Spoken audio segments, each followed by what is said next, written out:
একটা প্রশ্ন এসেছে, একটি রাজনৈতিক দলের নেতা বলেছেন যে আল্লাহর হাবিব নূর নবীজি মুহাম্মদ সাল্লাল্লাহু আলাইহি সাল্লামের কাছে মসজিদ নববীতে নারীরা তাদের ইচ্ছে মতো পোশাক পরে আসতো, মানে পর্দা করতো না।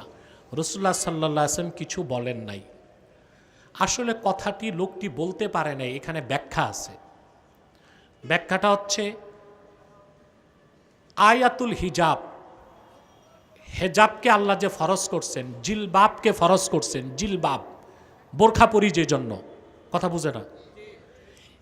এই আয়াত নাজিলের আগে তো মক্কা মুকাররমায় মদিনা মুনাওয়ারায় কোনো মুসলিম নারীও পর্দা করতো না, কারণ তখন তো হুকুমটাই নাজিল হয় নাই।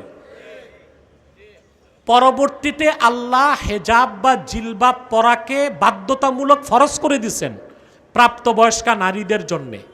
তো যখন ফরজ হয় নাই, সেই সময়ের কোনো দলিল দিয়ে এখন পর্দার বিরোধিতা করা কি সুস্থ মানুষের কাজ? না, এটা মূর্খতা।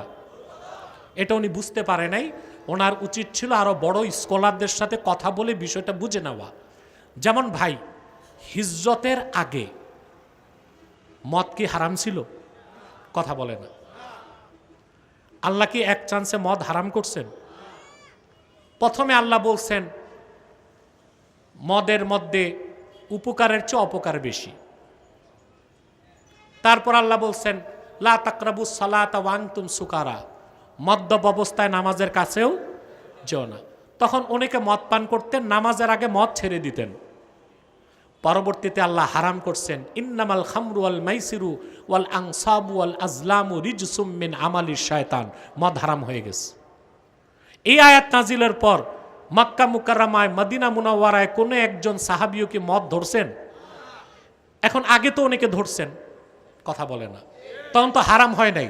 সেই দলিল নিয়ে এখন আমরা কি বলতে পারি যে নামাজে মসজিদে যাওয়ার আগে মদ খাইয়েন না, এমনি একটু চালাই দিয়েন? সুযোগ আছে? দেখতে হবে চূড়ান্ত হুকুম কি হয়েছে।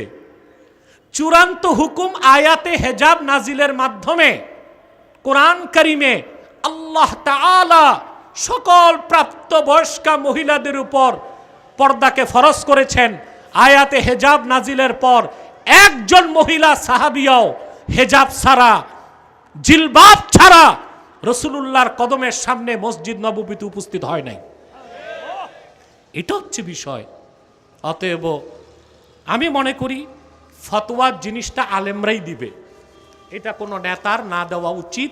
এতে বিভ্রান্তি সৃষ্টি হবে এবং ইসলামী রাজনীতির প্রতি মানুষের আস্থা কমে যাবে।